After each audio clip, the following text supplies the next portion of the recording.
ओम शांति। 4 जनवरी 2025 के बाबा के मधुर महावाक्य। बाबा कहते, मीठे बच्चे, तुम अशरीरी बनो। जब बाप को याद करते हो तो तुम्हारे लिए ये दुनिया ही खत्म हो जाती है। देह और दुनिया भूली हुई है। तुम अशरीरी बन जब बाप को याद करते हो तो तुम्हारे लिए ये दुनिया ही खत्म हो जाती है। देह और दुनिया भूली हुई है। प्रश्न, बाप द्वारा सभी बच्चों को ज्ञान का तीसरा नेत्र क्यों मिला है? बाप द्वारा सभी बच्चों को ज्ञान का तीसरा नेत्र क्यों मिला है? उत्तर, अपने को आत्मा समझ बाप जो है जैसा है उसी रूप में याद करने के लिए तीसरा नेत्र मिला है।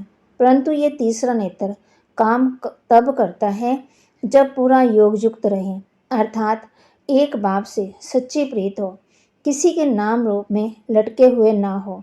माया प्रीत रखने में ही विघन डालती है। इसी में ही बच्चे धोखा खाते हैं।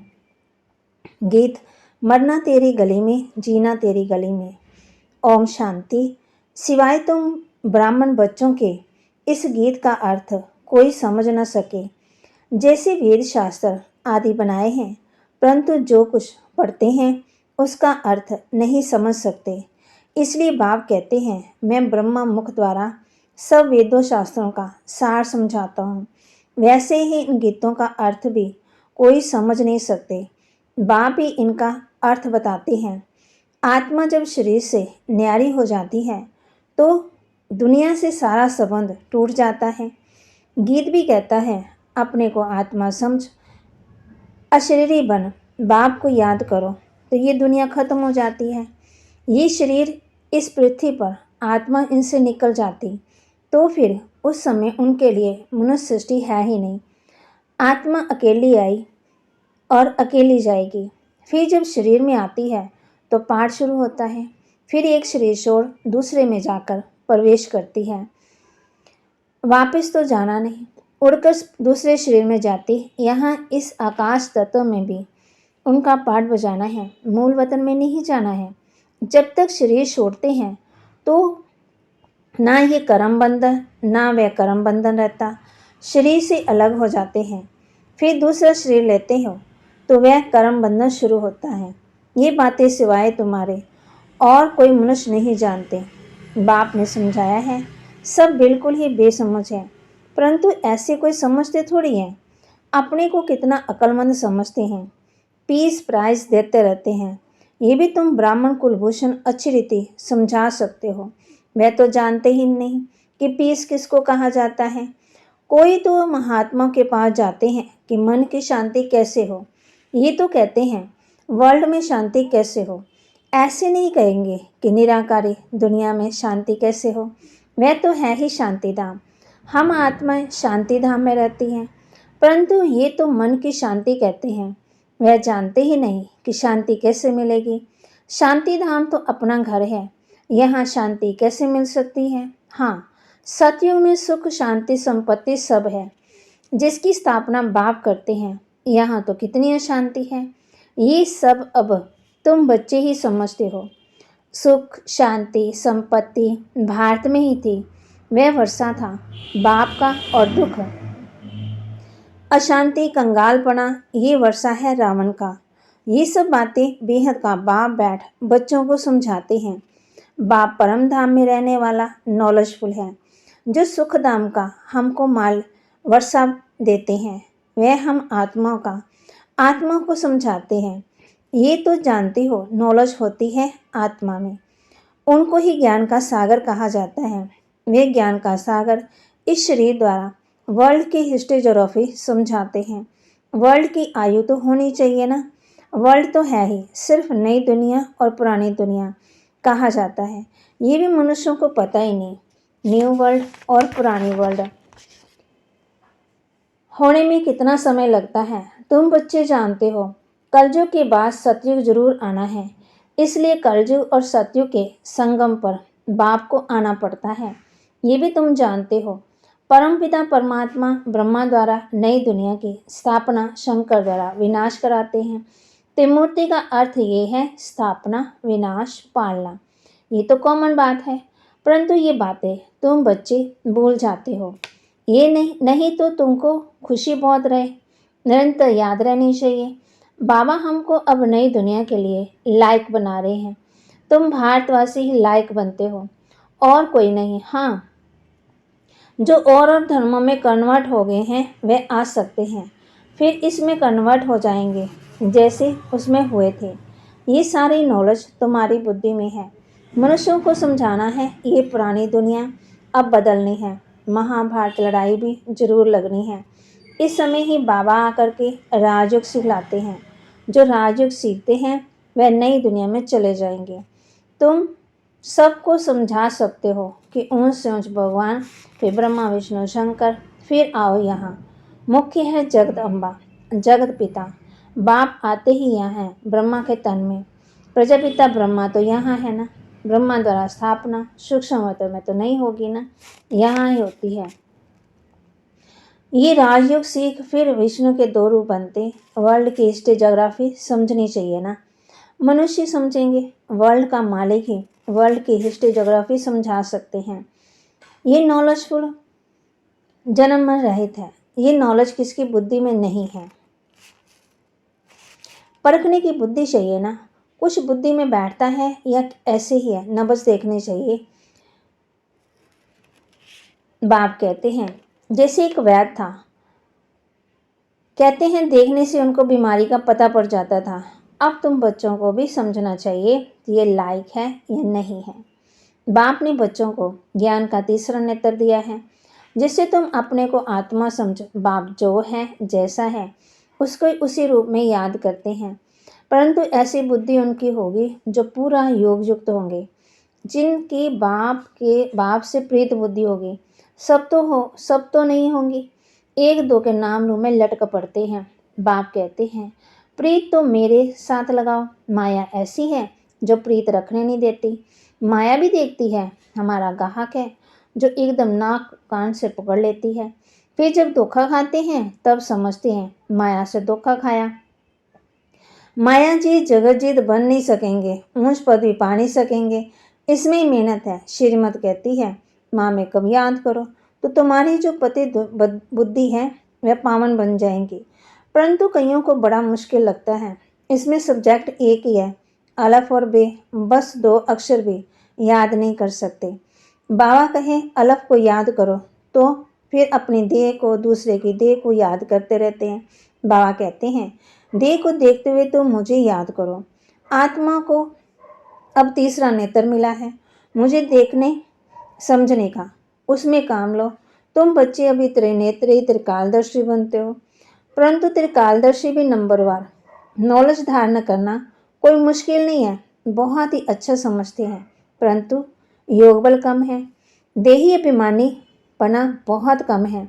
थोड़ी बात में क्रोध गुस्सा आ जाता है, गिरते रहते हैं, उठते हैं, गिरते हैं। आज उठे कल फिर गिर पड़े।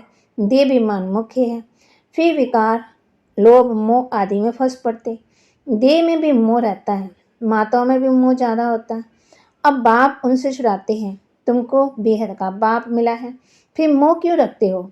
उस समय शक्ल बातचीत ही बंदर मिसल हो जाती है।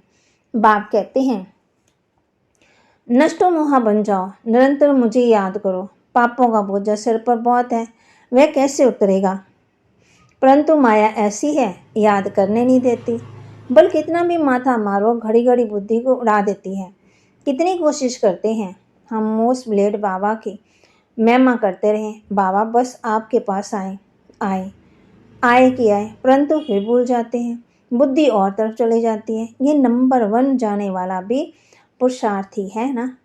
बच्चों की बुद्धि में ये याद रहना चाहिए कि हम गॉड फादरली स्टूडेंट हैं। गीता में भी है भगवान आवाज, मैं तुमको राजाओं का राजा बनाता हूँ। सिर्फ शिव के बदले श्री कृष्ण का नाम डाल दिया है। वास्तव में शिव बाबा की जयंती सारी दुनिया में मनानी चाहिए। शिव बाबा सबको दुख से लिबरेट कर गाइड बन ले जाते हैं। ये तो सब मानते हैं कि वह लिबरेटर है, गाइड है, सबका पतित पावन बाप है, सबको शांतिधाम सुखधाम में ले जाने वाला, तो उनकी जयंती क्यों नहीं मनाते। भारतवासी नहीं मानते, इसलिए भारत की ये बुरी गति हुई है। मौत भी बुरी गति से होता है। वह तो बम्स ऐसे बनाते हैं, गैस निकला और गए। ये भी उन्होंने बनाने ही हैं, बंद होना इम्पॉसिबल है। जो कल पहले हुआ था सब रिपीट होगा। इन मुस्लिम नेचुरल कैमिटी से पुरानी दुनिया का विनाश हुआ था, सो अभी भी होगा। विनाश का समय जब होगा तब ड्रामा प्लान अनुसार एक्ट में आ जाएंगे। ड्रामा विनाश जरूर कराएगा। रक्त की नदियाँ यहाँ बहेगी। सिविल वार में एक ही दो मार डालते हैं ना, तुम्हारे में भी थोड़े जानते हैं। ये दुनिया बदल रही है, अब हम जाते हैं सुखधाम। तो सदा ज्ञान के अतिंद्रिय सुख में रहना चाहिए। जितना याद में रहेंगे उतना मुख खुलता जाएगा, उतना सुख बढ़ता जाएगा। शीशी देह से नष्टो मोह होते जाएंगे। बाप सिर कहते हैं अलफ को याद करो तो बेबादशाही तुम्हारी। सेकंड में बादशाही, बादशाह को बच्चा हुआ तो गोया बच्चा बादशाह बन गया ना। तो बाप कहते हैं मुझे याद करो और चक्र को याद करते रहो, चक्रवर्ती राजा बनेंगे। इसलिए गाया जाता है सेकंड में जीवन मुक्ति, सेकंड में बेगर टू प्रिंस। कितना अच्छा है। तो श्रीमत पर अच्छी रीति चलना चाहिए, कदम कदम पर राय लेनी होती है। बात समझाते मीठे बच्चे, ट्रस्टी बनकर हो तो ममता मिट जाए। परंतु ट्रस्टी बनना मासी का घर नहीं है। ये खुद ट्रस्टी बने हैं, बच्चों को भी ट्रस्टी बनाते हैं। ये कुछ भी लेते हैं क्या? कहते हैं तुम ट्रस्टी हो, संभालो। ट्रस्टी बने फिर ममता मिट जाता है। कहते हुए ईश्वर का सब कुछ दिया हुआ है, फिर कुछ नुकसान पड़ता है, कोई मर जाता है तो बीमार हो पड़ते हैं, मिलता है तो खुशी होती है। जबकि कहते हैं ईश्वर का दिया हुआ है तो फिर मरने पर रोने की क्या दरकार है। परंतु माया कम नहीं है, मासी का घर थोड़ी है। इस समय बाप कहते हैं तुमने हमको बुलाया कि इस पति दुनिया में हम नहीं रहना चाहते, हमको पावन दुनिया में ले चलो, साथ ले चलो। परंतु इसका अर्थ भी समझते नहीं हैं। पतित पावन आएगा तो जरूर शरीर खत्म होगा ना, तब तो आत्मा को ले जाएंगे। तो ऐसे बाप के साथ प्रीत बुद्धि होनी चाहिए। एक से ही लव रखना है, उनको ही याद करना है। माया के तूफान तो आएंगे ही। कर्म इंद्रियों से कोई भी कर्म नहीं करना चाहिए, वह बेकादे हो जाता है। बाप कहते हैं मैं आकर के इस शरीर का आधार लेता हूँ, ये इनका शरीर है ना, तुमको याद बाप को करना है, तुम जानते हो। ब्रह्मा भी बाबा है, शिव बाबा भी बाबा है। विष्णु और शंकर को बाबा नहीं कहेंगे। शिव है निराकार बाप, प्रजापिता ब्रह्मा है साकारी बाप। अब तुम साकार द्वारा निराकार बाप से वर्षा ले रहे हो। बाबा दादा इनमें प्रवेश करते हैं तो कहते हैं दादे का वर्षा बाप द्वारा हम लेते हैं। दादा है ग्रैंडफादर, वह है निराकार, बाप है साकार। ये वंडरफुल नई बातें हैं। ते मूर्ति दिखाते हैं परंतु समझते नहीं हैं। शिव को उड़ा दिया है। बाप कितनी अच्छी अच्छी बातें समझाते हैं, तो खुशी रहनी चाहिए। हम स्टूडेंट हैं, बाबा हमारा बाप भी हैं, टीचर भी हैं, सतगुरु भी हैं। अभी तुम वर्ल्ड की हिस्ट्री ज्योग्राफी बेहद के बाप से सुन रहे हो, फिर औरों को सुनाते हो। ये 5000 वर्ष का चक्कर है। कॉलेज के बच्चों को वर्ल्ड की हिस्ट्री ज्योग्राफी समझानी चाहिए। 84 जन्मों की सीढ़ी क्या है, भारत की चढ़ती कला और उतरती कला कैसे होती है, ये समझाना है। सेकंड में भारत स्वर्ग बन जाता है, फिर 84 जन्मों में भारत नर्क बनता है। ये तो बहुत ही सहज समझने की बात है। भारत गोल्डन एज से आयरन एज में कैसे आया, ये तो भारतवासियों को समझाना चाहिए। टीचर्स को भी समझाना चाहिए। वह है जिस्मानी नॉलेज, ये है रूहानी नॉलेज। वे मनुष्य देते हैं, ये गॉड फादर देते हैं। वह है मनुष्य सृष्टि का बीज रूप, तो उनके पास मनुष्य सृष्टि का नॉलेज होगा। अच्छा, मीठे मीठे सिक्के लदे बच्चों प्रति माता पिता बाप दादा का याद प्यार और गुड मॉर्निंग। रूहानी बाप की रूहानी बच्चों को नमस्ते। रूहानी बच्चों की रूहानी बाप दादा को दिलवा जान सिकवा प्रेम से नमस्ते। इस शीशी देह से पूरा नष्टो मोहापन ज्ञान के अतिंद्रिय सुख में रहना है। बुद्धि में रहे। अब ये दुनिया बदल रही है, हम जाते हैं अपने सुखधाम में। ट्रस्टी बनकर सब कुछ संभालते हुए अपना मोह ममता मिटा देना है। एक बाप से सच्ची प्रीत रखनी है। कर्म इंद्रियों से कभी भी कोई भी कर्म नहीं करना है। वरदान ब्रह्मा बासमान श्रेष्ठ श्रेष्ठ तस्वीर बनाने वाले परोपकारी भव। ब्रह्मा बासमान श्रेष्ठ श्रेष्ठ तस्वीर बनाने वाले परोपकारी भव। श्रेष्ठ स्मृति और श्रेष्ठ कर्म द्वारा तकदीर की तस्वीर तो सभी बच्चों ने बनाई है, अभी सिर्फ लास्ट टचिंग है संपूर्णता की, वह ब्रह्मा बासमान श्रेष्ठ श्रेष्ठ बनने की। इसके लिए परोपकारी बनो, अर्थात स्वार्थ भाव से सदा मुक्त रहो। हर परिस्थिति में, हर कार्य में, हर सहयोगी संगठन में जितना निस्वार्थपन होगा उतना ही परोपकारी बन सकेंगे। सदा स्वयं को भरपूर अनुभव करेंगे, सदा प्राप्ति स्वरूप की स्थिति में स्थित रहेंगे, स्वयं के प्रति कुछ भी स्वीकार नहीं करेंगे। स्लोगन: सर्वस्व त्यागी बनने से ही सरलता व सहनशीलता का गुण आएगा। सर्वस्व त्यागी बनने से ही सरलता व सहनशीलता का गुण आएगा। अपनी शक्तिशाली मनसा द्वारा साकाश देने की सेवा करो। ये साकाश देने की सेवा निरंतर कर सकते हो, इसमें तबीयत व समय की बात नहीं है। दिन रात इसी बेहद की सेवा में लग सकते हो। जिसे ब्रह्मा बाप को देखा, रात को भी आँख खोली और बेहद की साकाश देने की सेवा होती रही। ऐसे फॉलो फादर करो।